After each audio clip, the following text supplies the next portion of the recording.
Sejam bem-vindas a mais um episódio do nosso podcast. Eu sou a Su e hoje nós vamos discutir como começar na área de produto sendo estagiária. Bom, eu fui estagiária de produto durante um ano e sei bem como essa experiência pode ser desafiadora e enriquecedora.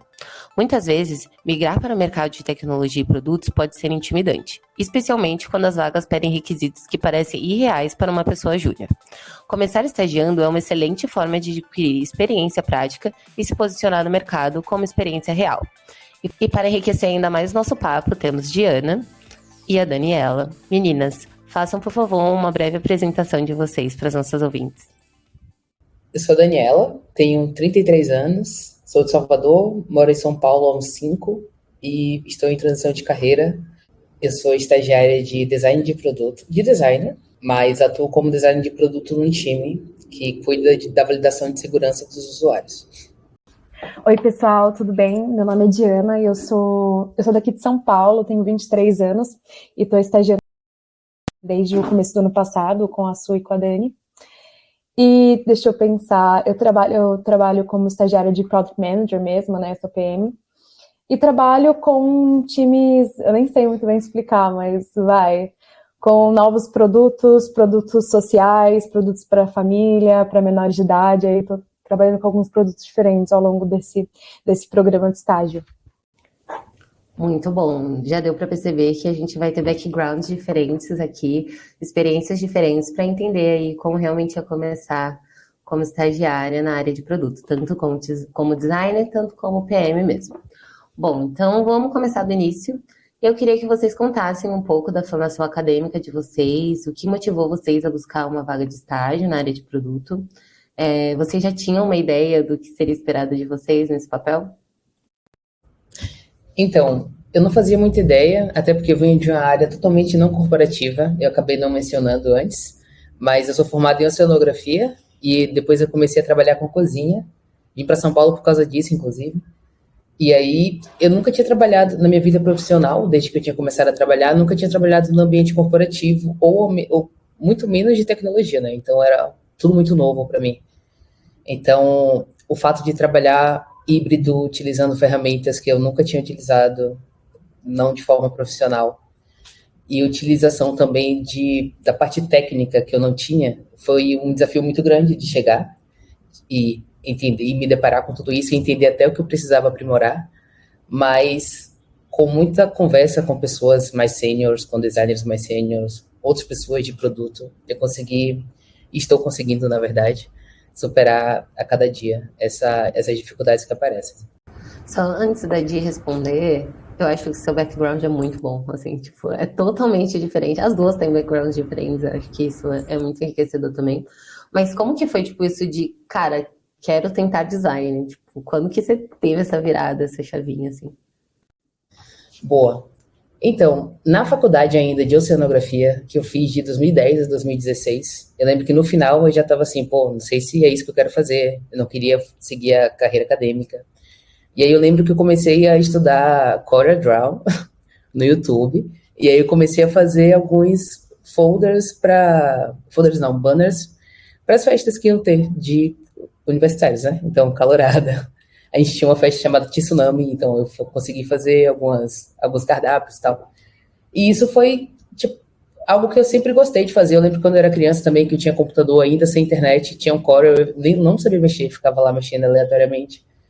E aí, eu já não estava tão feliz com a carreira de cozinheira, que eu acabei atuando profissionalmente, porque a oceanografia eu só me formei, e aí eu vi que eu também não queria, fui ver outra coisa, fiz um curso no Senac e comecei a atuar como cozinheira. Então a carreira de cozinha também já não estava me atendendo tanto de satisfação emocional quanto financeira. Então eu fiz um curso no Sesc, Pompeia, de desenho, e aí eu comecei, tipo, toda semana eu fiquei, eu preciso fazer algo em relação a isso, sabe? E eu conversando com uma amiga aleatoriamente, eu descobri que tinha um curso da ETEC, que é uma escola técnica daqui de São Paulo, de design gráfico, eu me matriculei, e por isso eu consegui entrar no estágio. Mas é um curso de gráfico, não tem muito a ver com o que eu atuo profissionalmente, mas foi uma porta de entrada, sabe? Maravilhoso. Amei, amei. Nossa, eu amei essa trajetória, Dani. As coisas são muito assim, né? Não são lineares, que nem a gente às vezes acredita, né? Não são tão simples, nem preto no branco. Eu também tenho olha assim para trás, eu tenho até meio esquisito eu pensando o que eu falaria assim nesse momento aqui no podcast. E eu falei, nossa, o que será que que eu deveria trazer? Mas para começar, eu estou fazendo faculdade de Ciências Sociais, né, na USP, então também é um curso bem acadêmico, assim como cenografia, né? E por muito tempo, assim, eu acabei indo para sociais porque eu sempre gostei muito da área, eu também tinha essa vontade de ser professora, a realidade era essa, eu queria ser professora, porque eu já tinha trabalhado com educação há um tempo, né? E só que aí quando eu entrei para sociais, eu comecei a gostar muito da área da pesquisa acadêmica, eu fiz muita pesquisa, me dediquei muito a essa área, enfim. Aí eu, por exemplo, comecei a fazer pesquisa, fiz um ano de iniciação científica FAPESP, e aí foi nesse momento, e eu queria muito, assim, naquela época, meu sonho mesmo era fazer mestrado, doutorado, virar professora da USP de Ciências Sociais. E aí, só que aí quando eu tava no meio da bolsa FAPESP, eu ganhava tipo R$ 800, eu tava muito angustiada porque tava em momentos de muita instabilidade e cortes de bolsas, assim, a FAPESP, a CAPES, a CAPES, a CNPq estavam sendo cortados, e todas as pessoas tinham muita insegurança quanto à pós-graduação, sabe, e as oportunidades. Eu também via muitas pessoas que estavam no pós-doutorado e estavam se sujeitando a, por exemplo, bolsas de tipo R$ 1.200 para ser professor substituto. E foi assim que eu comecei a procurar outras coisas, sabe? E nesse momento eu ainda não tinha ideia do que um cientista social poderia trabalhar. Eu estava procurando muitas oportunidades assim, relacionadas à pesquisa.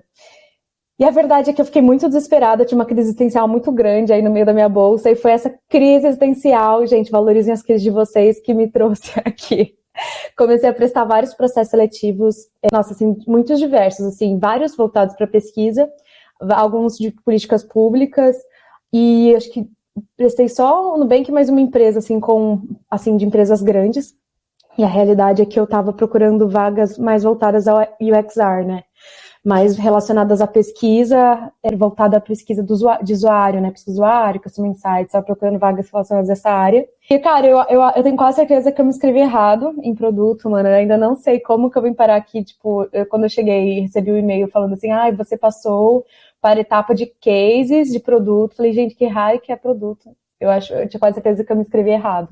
Mas no fim, achei que encaminharam as coisas, sabe? Eu tô muito feliz, assim, me encontrei muito na carreira, mas foi um pouco ao acaso que eu acabei caindo nessa área de produto, sinceramente. Queria ser professora, tá dando aula de produto aí pra gente, pô, é sobre isso. Atingir o objetivo. Mas eu gosto disso que você falou, tipo, as coisas realmente não são lineares. Eu fiz contabilidade e tinha pavor de tecnologia no sentido de, tipo, cara, é muito complexo, é muito difícil para aprender. Porque, né, eu acho que tem mesmo esse distanciamento. Mulheres pretas, de tecnologia, de coisas mais exatas. E eu acho que eu acabei tipo, me afastando disso. E meu background era contabilidade com essa área de produto no meio de uma entrevista, assim. Então, é muito isso mesmo. Eu acho que as coisas não são lineares. E eu gosto da área de produto que você pode ter backgrounds diferentes, porque isso te ajuda, isso enriquece. Isso faz você, tipo, ter um ponto de vista diferente, pensar, às vezes, numa dor específica do usuário, porque, tipo, uma parte da tua trajetória se conecta com a dele, sabe? E eu acho que isso é muito bom. Então, estamos na melhor área. Mas como você chegou na área de produto? Assim, agora para te entrevistar. Você foi durante um processo seletivo? Aí como que você conheceu? Eu queria processo seletivo para trabalhar em banco. Eu queria trabalhar em banco, não queria mais trabalhar em escritório de contabilidade. Aí apareceu lá no meio da faculdade também, tá? Lá na USP Ribeirão Preto. E aí eu falei assim, um banco digital? Beleza, eu vou tentar. E no meio da entrevista, eu falando pra mulher que eu ia tirar o CPA, ia fazer aquelas certificações de banco. Ela, mas pra que você vai fazer isso? Eu falei, pra trabalhar no banco. Ela, não, faz esse curso aqui de metodologias ágeis, vai entender o que é, tipo, backlog, que é roadmap. Gente, umas palavras, tipo, mano, que isso? Não é nem português, eu não, realmente não tá entendendo nada que a pessoa tá falando. E aí foi, e aí eu fui fazendo, no meio do processo seletivo, fazendo uns cursos da Udemy. E aí, quando a vaga era de estágio, e aí, quando foi para a última etapa, tipo, me contrataram CLT como analista de produto. Mas o escopo mudou bastante depois dos 6 meses, mas eu acabei falando, cara, eu acho que é isso que eu quero fazer, assim. Tive em contato com o curso da PM3, e aí eu falei, acho que é isso. Aí me encontrei, assim. Mas loucura, né? Legal, Sou. Pegando o gancho que você falou do curso, eu tinha mencionado que o curso que eu estou fazendo, que é gráfico, não me ajuda tanto, então foi uma saída, eu fazer alguns cursos online. Inclusive, o primeiro que eu fiz, que é um gratuito da Google, foi o que me ajudou a passar no processo seletivo do estágio. Foi muito legal. Eu acho que vale a pena dar uma futucada, não precisa, se você não tem dinheiro inicialmente, não precisa pagar um curso caro, só estuda. Exatamente. E até entrando nessa pauta de processo seletivo, eu acho que mais pra frente eu conto que eu também peguei um curso gratuito na época que eu tava fazendo o processo seletivo dando bem. Foi tipo assim, caiu como uma luva. Bom, pegando esse gancho aí que a Dani falou sobre o processo seletivo, acho que o processo seletivo sempre traz muitas dúvidas, principalmente de produto, né? Que existem diferentes formas de aplicar o case, diferentes etapas. E aí eu queria saber, e justamente para ajudar as meninas que estão começando ou migrando para essa área, como foi o processo seletivo de vocês, considerando esse background super diverso que vocês têm, incluindo a faculdade, outras atividades que a Dani citou aí, que também fez, como essas experiências contribuíram, assim, para vocês passarem no processo seletivo? Então, sobre o processo seletivo, eu estava meio que em transição de carreira, já tinha saído da cozinha, tinha conseguido um emprego de BDR, trabalhando de casa. E aí, eu estava procurando muita coisa na área. Então, eu acabei achando essa vaga no Twitter, alguma pessoa que trabalha lá tinha postado, e faltava muito pouco tempo para encerrar, e eu me inscrevi. A primeira fase foi muito simples, uma prova de conhecimentos gerais, e umas perguntas sobre UX e UI, que eu, como eu já tinha começado esse curso online, eu tinha alguma noção, mas realmente eu só tinha noção. Depois que eu entrei, eu descobri. Beleza, eu fui aprovada. Após isso, eu recebi um case, que era para enviar talvez uns 5 dias depois, com a solução. E aí, nesse momento, me bateu a síndrome de impostor, que eu falei, não vou conseguir, eu não vou fazer, não dá. E aí, faltando uns 2 dias antes, eu falei, o que eu tenho a perder se eu fizer, né? Aí eu fui, sentei e fiz. E enviei e deu certo. Nesse case, teve uma conversa com a RH, e aí ela falou um pouco sobre a empresa, a cultura, o que esperava da gente, como estagiário. E após isso, teve uma dinâmica em grupo, onde foram divididos grupos na hora, e a gente teve que resolver um case também, e tinha uns tempos determinados para cada fase. Então foi, tipo, muito legal. Eu não teve nenhuma resposta imediata depois, e passado algum tempo, eles entraram em contato dizendo que tinha dado certo. E é isso, eu acho que é tentar, sabe? Se eu não tivesse tentado, se eu tivesse desistido no momento que eu achei que não ia dar certo, eu não teria conseguido entrar, e talvez ter essa entrada numa empresa, no mundo de tecnologia, sei lá, muda vidas, eu imagino, sabe? É o que eu tô tentando alcançar. Quero primeiro dar um passo para trás. Antes de chegar no case, tem toda a parte do currículo, dos testes. E eu acho que principalmente quando você é estagiário e você não tem nenhuma experiência no currículo, você precisa montar um currículo assim que te leve mais ou menos para a área que você quer seguir, sabe? Então, eu acho que é importante você entender quais habilidades são necessárias, por exemplo, na área de produto e como você pode se vender. Porque você pode vender, por exemplo, a sua experiência XYZ, assim, de N formas, para como encaixar, sabe? E eu acho que eu tô aqui hoje porque eu consegui me vender e encaixar. E todo emprego é assim, eu penso, que habilidade eu tô tendo daqui que eu posso levar para a próxima? E eu lembro que eu trabalhei muito com gestão de projetos sociais, coisas assim, nada a ver, sabe? Tipo, diferentes.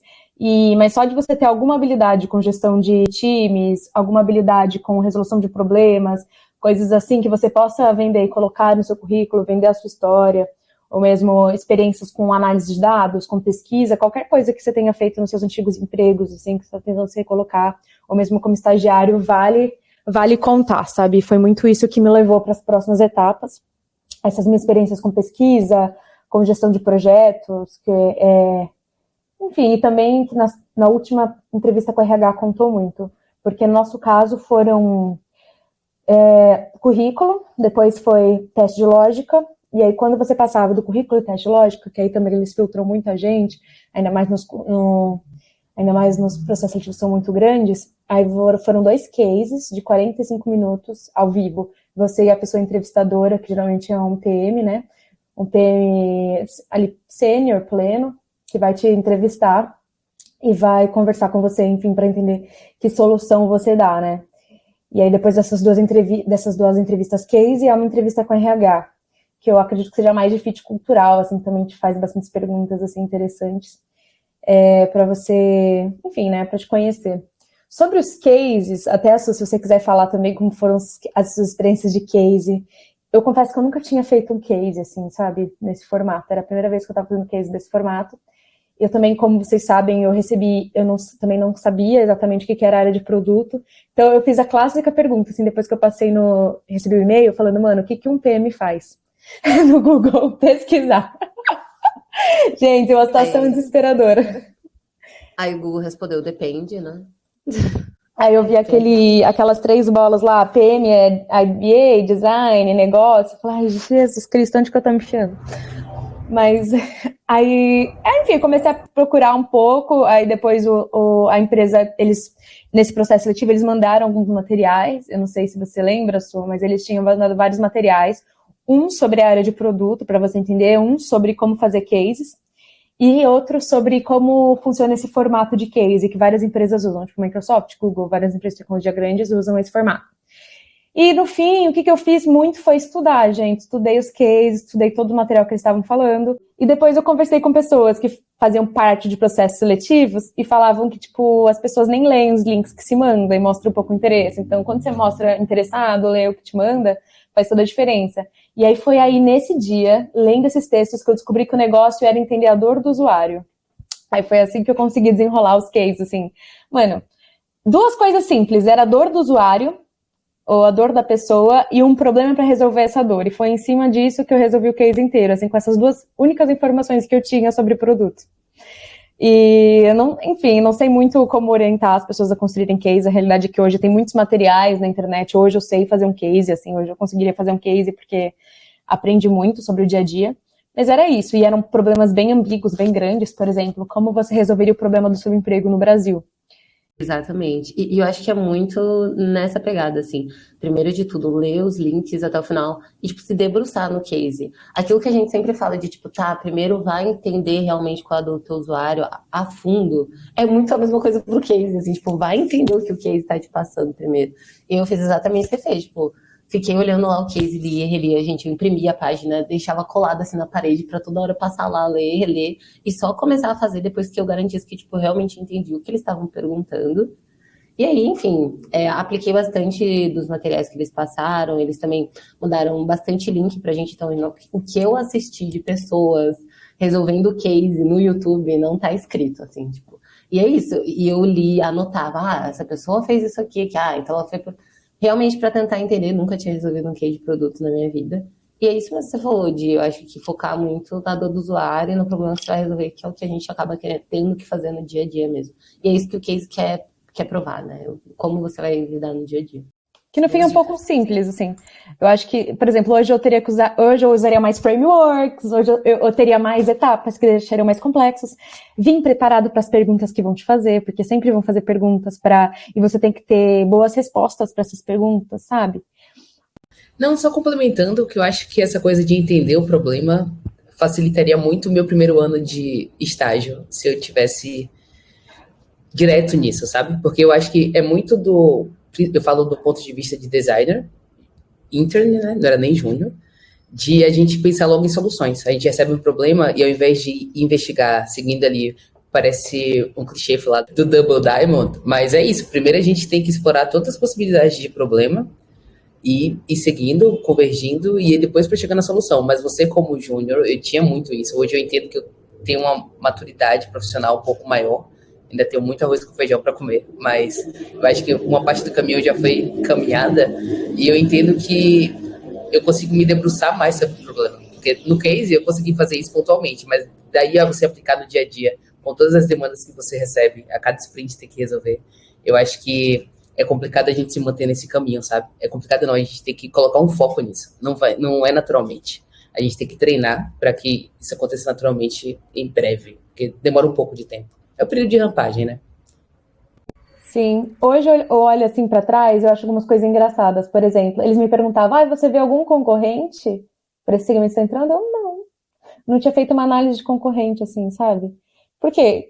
Porque eu acho que, mano, porque isso pra mim, nunca ia nem, gente, eu nunca nem pensei na possibilidade de você fazer um estudo da concorrência nessa época dos cases.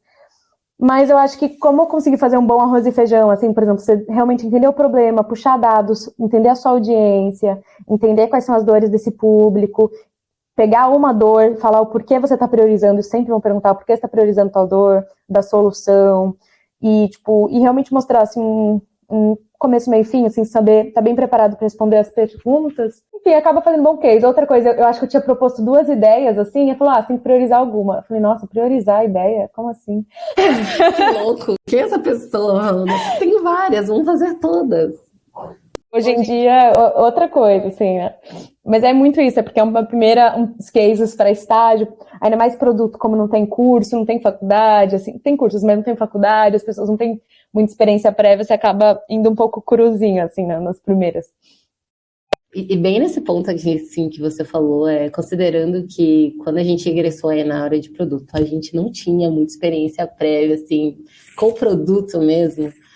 Como que foi para vocês enfrentar esse desafio, assim? Quais estratégias ou recursos que vocês utilizaram para aprender rapidamente e se adaptar a esse novo ambiente de trabalho?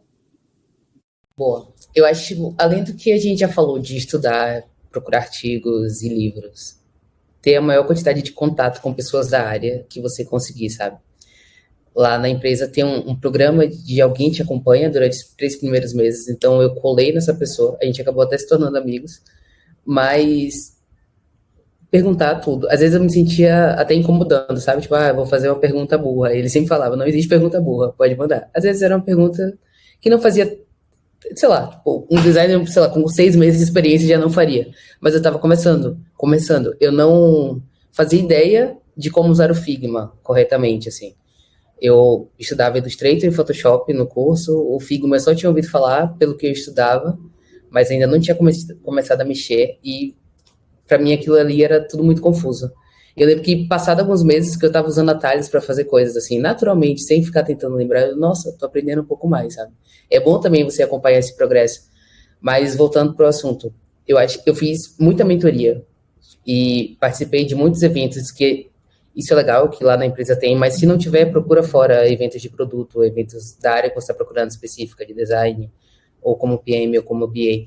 Mas é interessante esse contato e tirar dúvidas, não tem vergonha de perguntar. Provavelmente as pessoas deveriam, né, entender que vocês estão começando, e só pergunta e estuda. Pergunta, estuda e tenta conversar com outras pessoas que também estão passando por essa situação de começar, e conversar também com pessoas mais seniors. Eu acho que se abrindo, mostrando sua dificuldade, pode vir uma boa ajuda, sabe?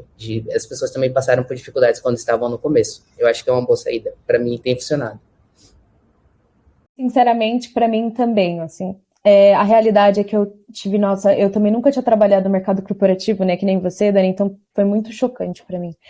E eu acho que a minha fortaleza realmente foi se apoiar, ainda mais a pessoa PM, ela precisa muito das outras pessoas do time, então, nossa, nas minhas primeiras oportunidades, eu criei muita relação com a pessoa de dados, com a pessoa designer, se caso tem outro PM, gruda nessa pessoa.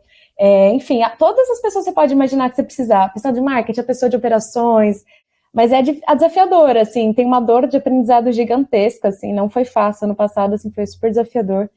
Mas depois é que nem a Dani estava falando, né? Como o case que você tinha falado. Depois você olha para trás e vê o tanto que você cresceu, assim. Dá muito orgulho mesmo. Eu acho que as nossas experiências também foram parecidas e um pouco diferentes ao mesmo tempo. Eu já tinha trabalhado em 2 ambientes corporativos, escritório de contabilidade, numa fintech também. Mas, cara, é muito diferente você entrar em um lugar que, tipo, era uma empresa mais estruturada, que tinha, tipo, já tinha muito certo o que é um perfil de PM ali dentro, sabe? É muito difícil, mas ao mesmo tempo é bom, porque você sabe as habilidades e a atividade mesmo que você tem que desempenhar. Então, a gente tinha ali toda uma trilha, algumas habilidades que era esperado da gente no final do programa, e era aquilo da gente fazer um match do que a gente não tinha, do que a gente precisava desenvolver, o que a gente ia priorizar para desenvolver a cada semestre. Então, foi isso. Tipo, eu apoiei muito em mentoria, assim como a Dani falou, muito nos cursos, nos materiais. Eu acho que quando a gente está começando, pra gente, é mais fácil, sim, se apoiar em framework, até pra gente aprender a usar, e depois a gente começa a adaptar e a fazer de formas diferentes, apoiar na sua liderança e no seu time. Eu acho que, quando a gente estava conversando no off, você falou um pouco disso, a pessoa PM precisa muito de trabalhar com seus pares, com as suas pessoas que estão ali do seu lado, os outros chapters, e foi isso, assim, eu acho que as pessoas que estavam do meu lado foram 100% importantes e, assim, fundamentais para que eu conseguisse graduar e, tipo, ser efetivada, mas aprender também ao longo desse período e, tipo, ter a paciência de me ensinar também, que estava começando, muita coisa ainda estava se estruturando, assim, na minha cabeça. Assim, para terminar esse primeiro bloco, da gente entender background, os principais desafios, queria perguntar, assim, para vocês, se vocês tiveram alguma grande surpresa, tanto positiva quanto negativa, assim, quando vocês começaram a trabalhar na área de produto. Eu acho que eu tive uma grande surpresa, que eu achava que as coisas eram tão estruturadas como num case de produto. Então, depois de falar para a pessoa qual era a minha persona, eu ia falar o que eu ia fazer depois. Ah, agora eu vou fazer um discovery. E no dia a dia de produto não é assim, né? Você tem que, tipo, ah, tá, esse é o momento. Ah, vou levantar a hipótese. Ah, tá. Não é tão preto no branco, como a gente falou no começo, né? A gente tem que ter esse product sense que as pessoas falam bastante, mais aguçados para a gente poder conseguir determinar qual o próximo caminho aí ou a próxima oportunidade que a gente pode contribuir com o time. E para vocês, teve alguma surpresa aí? Positiva ou negativa? Então, além dessa surpresa, Su, de que as coisas não acontecem como a gente vê nos livros e cursos, porque realmente, eu falei aqui anteriormente da metodologia de design think, né? Que tem o Double Diamond. Teoricamente é lindo. A gente primeiro descobre todos os problemas, aí depois escolhe um para explorar, depois a gente faz um monte de exploração e entrega. Só que aí na vida real não. Você vai fazendo e aí você percebe que talvez uma métrica ali seria interessante, só que você já adiantou uma parte do processo que vai ajudar num problema que você encontrou, mas não no principal, não em todos. Então você volta para descobrir a métrica e aí depois você volta para a solução e aí aplica o que você descobriu com as métricas nessa solução. Então é um vai e vem eterno, tipo, não necessariamente só vai e vem, às vezes vai, vem, vai de novo, vem duas vezes. Mas enfim, é uma loucura e se adaptar e entender que é assim, para mim foi muito sofrido no começo, sabe? Porque eu queria ter uma necessidade de controle, de que, pô, tem que seguir um passinho, tem uma receita de bolo, e não é. Inclusive, eu vim da cozinha, né? A gente fazia com receita, funcionava. Não necessariamente durante o dia inteiro, porque também acontecem muitas coisas caóticas e inesperadas, mas eu acho que, além dessa dificuldade, teve também a de me organizar no sprint. Porque eu, como estagiária, às vezes eu entrei no time, várias pessoas me pediam ou só me traziam coisas que estavam acontecendo, e eu entendia que aquilo ali deveria ser priorizado. Então eu tive alguma dificuldade em priorizar as minhas entregas e o meu esforço. Isso para mim foi muito difícil no começo. A PM do meu time me ajudou bastante a organizar inicialmente. E eu acho que basicamente isso. Além da dificuldade, não sei o que é que vocês esperam e tal, mas é uma tendência, não sei se é uma tendência, não sei se eu estou usando a palavra certa, mas acontece muito em empresas de engenharia, de tecnologia, que a gente precisa falar inglês. Então, é algo que eu acho que é algo que eu indico bastante, que as pessoas estudem inglês e tentem desenrolar, pelo menos, porque aconteceu uma mudança logo que eu cheguei, acho que uns 3 meses depois que eu entrei, que o meu time começou a receber pessoas de outro país que a gente trabalha. Então, a gente teve que começar a falar inglês diariamente. Para mim também essa foi uma dificuldade imensa. Eu estou fazendo aula até hoje, eu já consigo desenrolar, mas foi uma camada a mais de dificuldade, além de toda a mudança que eu estava passando, de mundo corporativo, empresa de tecnologia e tudo mais. E você, Di, quais foram as suas maiores dificuldades ou surpresas nesse momento? Nossa, gente, eu já falei pra vocês que eu não tinha ideia, né, do que era nada nada. Então, pra mim, tudo foi surpresa, foi tudo novidade, não tem nem o que dizer. Eu imaginava que a empresa que eu trabalhava ia ter 50 funcionários, gente, 100 vezes mais. Falei, gente, como que tem tanto time de produto? Eu olhava assim e falava, gente, porque o cliente olha um aplicativo só, né? Fala assim, beleza, 5 engenheiros fazem um aplicativo desse tamanho. Não tinha proporção, sabe, da complexidade, não tinha proporção, assim, de quanto esforço e quanto a gente precisava para fazer, assim, um produto. E foi assim que eu descobri, assim, a grande mágica que é fazer produto. É uma arte mesmo, né? Acho que o José tá aqui do lado e vai dar risada. Tinha, acho que é um poema, que é o Bailado das Quatro Artes, né? Que é como se faz qualquer coisa, que é tipo assim, tem a técnica, que seriam os frameworks, os cursos. Mas assim, a gente sabe que na realidade não é só a prática, né? Não tem, tipo, ninguém faz as coisas by the book, cada uma tem um jeito. Tem o ambiente que você tá, que acaba influenciando muito o que você faz. Mas também tem uma parte que é muito o estilo próprio, assim, sabe? De cada pessoa. Tipo, cada pessoa tem que ter um estilo próprio, uma forma de fazer produto. É uma coisa que funciona para si, ali funciona para o time. E aí isso acaba virando arte mesmo, sabe? Tipo, e essa coisa de você falar que cada time tem um contexto e vai mudando, é sobre isso, assim, você conseguir se adaptar e entender o que precisa ser feito cada hora. Isso não é ensinado em curso, sabe? Você tem que aprender na raça. Isso foi muito complexo, assim. Meu time mudaram muito de pessoas PMs, e eu trabalhei com muitas pessoas PMs que trabalhavam de formas totalmente diferentes, assim, e eu acho que ver essa diversidade, assim, de dia a dia, de contexto, sempre foi uma coisa que me surpreendeu muito, sabe? Boa, meninas. Muito bom saber. Eu acho que realmente tem essa quebra de expectativa. Às vezes, quando a gente fala que as coisas não são tão estreitinhas ou redondinhas, dá a impressão, tipo, ai, nossa, meu Deus, que jovens inocentes. Mas nem é isso, né? É porque realmente é muito diferente mesmo. Eu acho que a parte de produto, ela traz essa ambiguidade, essa complexidade. Quando a gente tá começando na carreira, às vezes é um pouco mais complicado mesmo da gente identificar com tanta facilidade qual é o próximo passo, algo assim. Mas nada que a gente ainda não tenha conseguido aprender e já estamos executando muito bem. Então, é isso.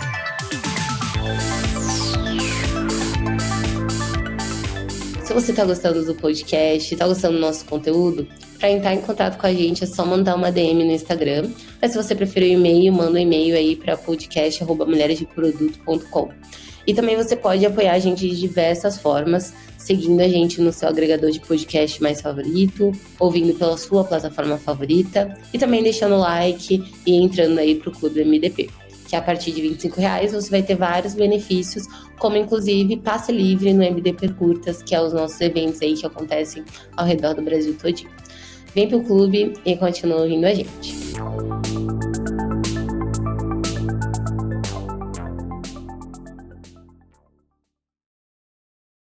Passando aí para esse segundo bloco, é um bloco mais de tipo, eu faço a pergunta e vocês respondem uma resposta assim, a primeira que vem na mente mesmo.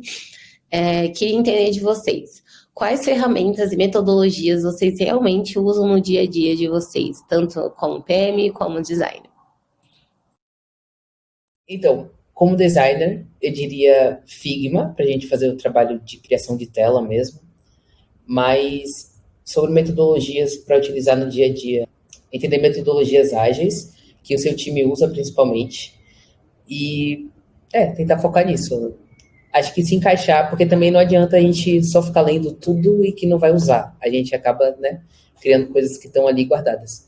Eu acho que de alguma forma vai te ajudar na sua carreira, mas como o tempo é curto, você tem que focar. Então, entende o que o seu time usa e no próximo passo você vai começar a trazer opções ou possibilidades, ou mostrar novas opções para o time. Mas, primeiramente, entenda o que ele usa e faz bem. Brabíssimo. E você, Edi? Eu acho que as ferramentas, assim, nem são mais importantes, sabe? Porque cada lugar vai usar uma ferramenta diferente, né?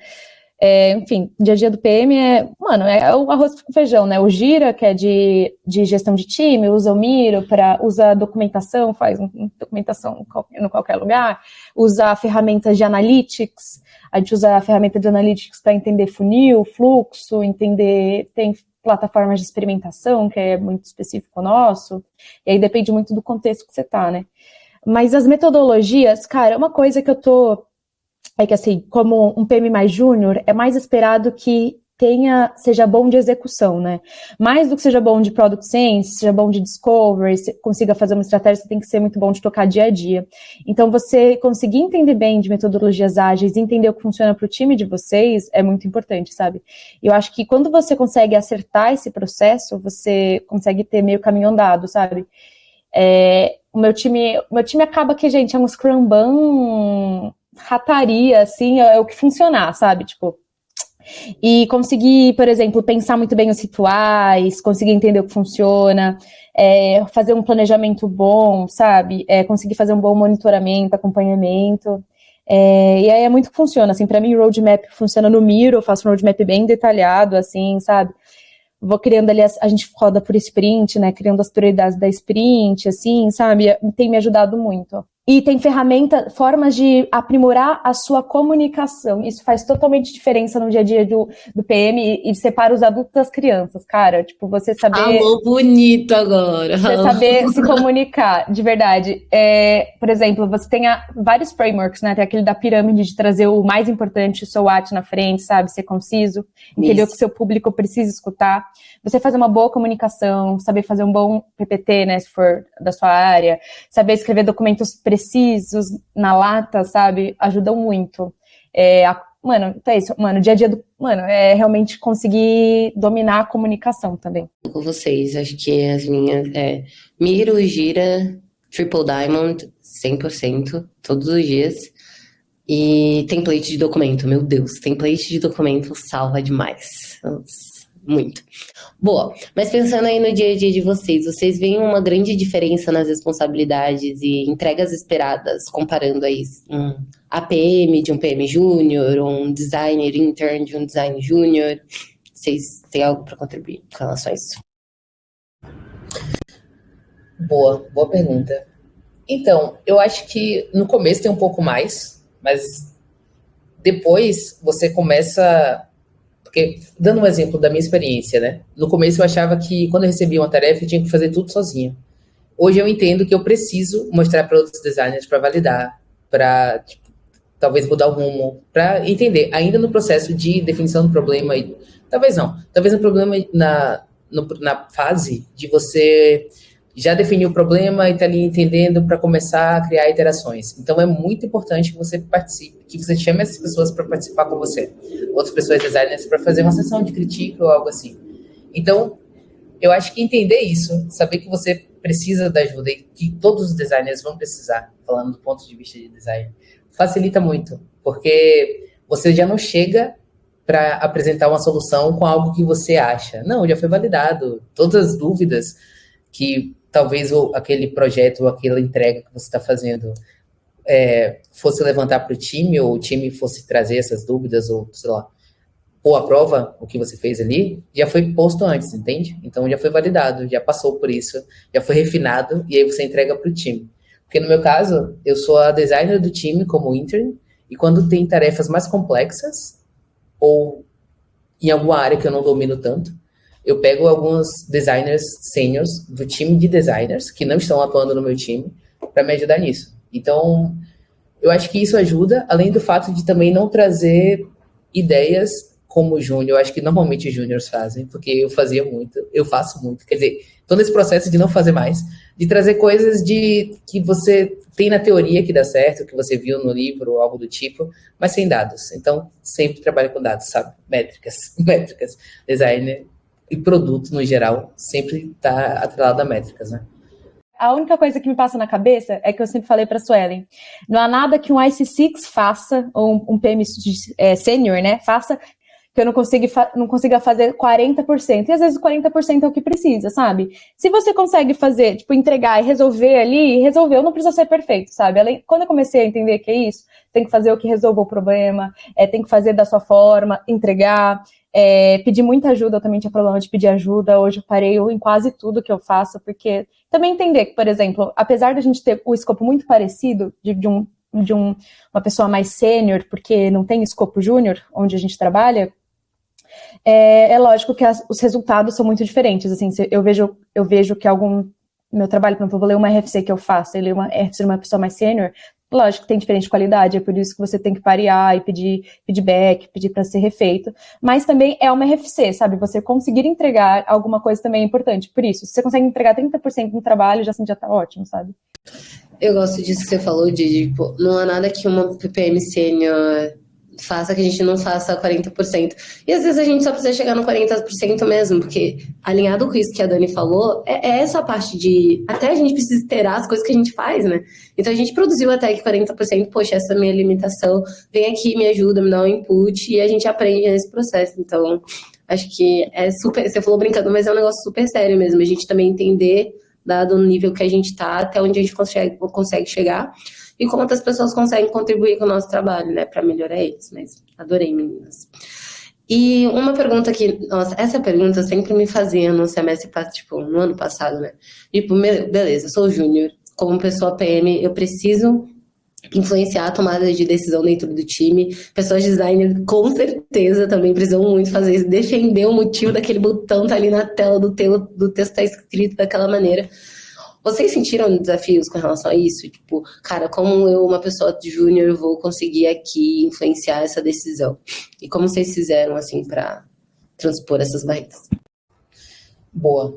Eu senti alguma dificuldade antes de eu começar a embasar muito bem as teorias, sabe? As minhas hipóteses ali. E aí, isso não quer dizer que depois que eu comecei a embasar, foram todas aceitas, tá? Mas houveram justificativas, tipo, o time não vai se preocupar com isso agora. O foco é outro, a prioridade é essa. Então, beleza, estamos ouvindo o que você está trazendo. Aprecio muito, mas vamos guardar aqui porque a gente vai seguir de outro caminho. Isso também acontece. Eu acho que faz parte da carreira de designer. Não sei, acho que com produto, com PM, não tanto, porque vocês que tomam a decisão, né? E a gente trabalha alinhado, beleza, mas não necessariamente sempre, em todas as situações, a opinião do designer a, vai ser a principal na tomada de decisão. E aí eu acho que lidar com isso também é algo que eu conversei, inclusive, numa mentoria, que o meu mentor me falou: Dani, às vezes quando a gente quer fazer coisas interessantes que a gente gosta, a gente faz um trabalho paralelo com o trabalho que a gente tem que entregar, porque às vezes você vai fazer uma coisa que para você faz o maior sentido, você comprovou ali que faz sentido e o time vai dizer que não. E aí tá tudo bem, porque o time tem outra prioridade no momento. Você fez, maravilha, usa no case, faz outra coisa. E se você quiser que seja tudo da forma como você definir, a gente faz outros projetos paralelos, sabe? Não necessariamente no dia a dia. E é isso, eu acho que entender isso reduz a dor, sabe? Que nem tudo vai ser aceito e tá tudo bem, faz parte do processo. Às vezes o importante é a gente conseguir falar mesmo, né? Mostrar as ideias, né? Porque às vezes não vai ser 100% considerado do jeito que a gente falou, mas uma ou outra coisa ali agrega no produto, né? E com você, Di? Cara, uma coisa que eu tenho praticado muito, que eu tive dificuldade, é, por exemplo, trazer dados, trazer uma argumentação forte, que quanto mais júnior você mais, eu acho que mais uma argumentação clara, baseada com dados, você tem que fazer para você ser escutado, sabe? Mas assim, e é um pouco sobre isso, sabe? E, por exemplo, até para você não ser autoritário, porque até a pessoa que lidera mais sênior, ela não pode ser, tipo, autoritária, sabe? Ela tem que ser... É porque a pessoa PM, ela sempre tem uma liderança, assim, por influência, sabe? Então, quando você vai dar a prioridade da coisa, você tem que falar o porquê a gente tá priorizando, as pessoas têm que ter sentido, as pessoas têm que concordar, ou se não concordarem, argumentar, sabe? É muito uma construção coletiva. Mas eu acho que eu não tenho tido problemas. Eu acho que talvez no começo eu tivesse mais problema, mas hoje não, porque você tem que deixar sempre muito claro o porquê das coisas, o que falar, ou você tomou tal decisão baseada em tal dado, a pessoa pode discordar, muitas vezes discorda mesmo, e você pode, tipo, acaba sendo sempre uma construção. Já me aconteceu de chegar em product critiques, assim, mais menores, e a pessoa fala, legal, muda tudo. Também acontece, tomar top-down, assim, mas às vezes você consegue se defender, falar a sua argumentação, você acaba incorporando muito que os feedbacks que as pessoas vão dando, se fazem sentido, mas é isso, se expressar sempre de forma clara, usando dados, fatos, ajuda muito a você a ser escutado, sabe? Muito bom, uma estrela, né? É aquilo. Cara, mas eu acho que pra mim a maior dificuldade era a insegurança, assim, sempre fui muito segura, tipo, depois, principalmente quando eu entrei, assim, no programa, minha segurança, se era, sei lá, 70%, ela baixou pra 20%, e o que mais me brecava era isso, e é engraçado, tipo, esse ano eu consigo muito mais abrir a boca e falar, mesmo que eu, tipo, cara, eu tenho 100% de certeza que isso é uma besteira, mas hoje eu falo e às vezes não é tanto besteira, assim. Então acho que não deixar insegurança, acho que quando a gente tá nessa posição mais júnior, pode bater um pouco, pelo menos pra mim bater. Boa, meninas, estamos indo aí pro fechamento do nosso episódio, inclusive um episódio maravilhoso.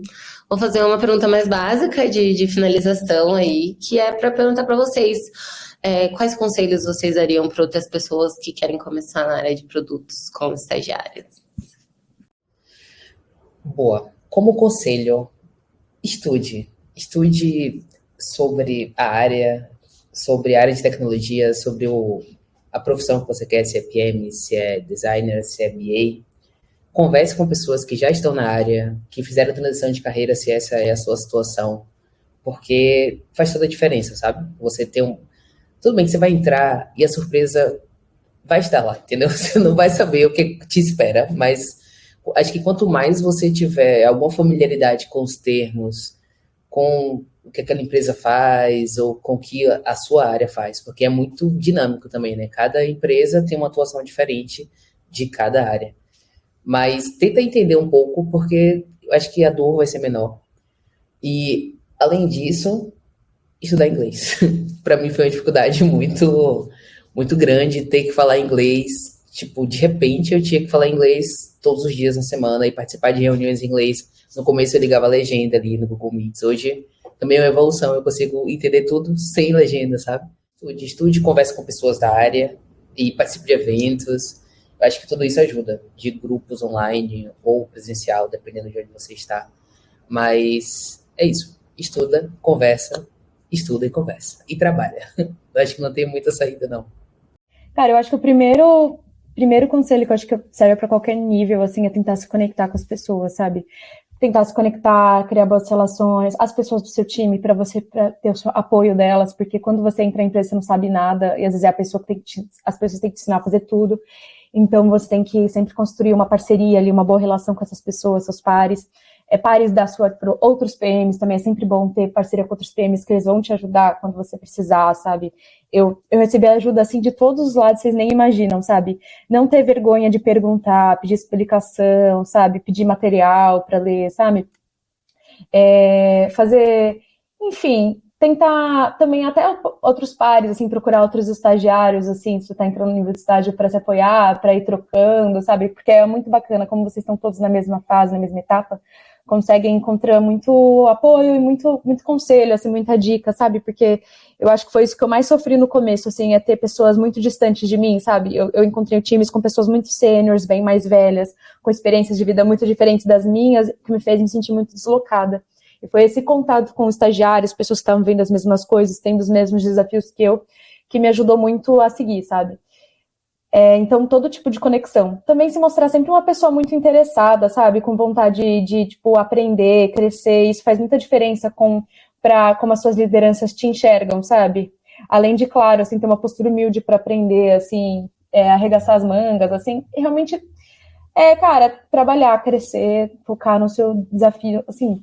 Porque o estágio é para você aprender e crescer, sabe? Para você aprender uma profissão, para você conhecer uma área, para você realmente crescer profissionalmente, sabe? Aprender. Então, tá disposto, assim, a se expandir, às vezes aprender coisas que não estão necessariamente no seu escopo, que não são sua obrigação, mas que acham que vão te agregar. Enfim, tá muito aberto para essa oportunidade.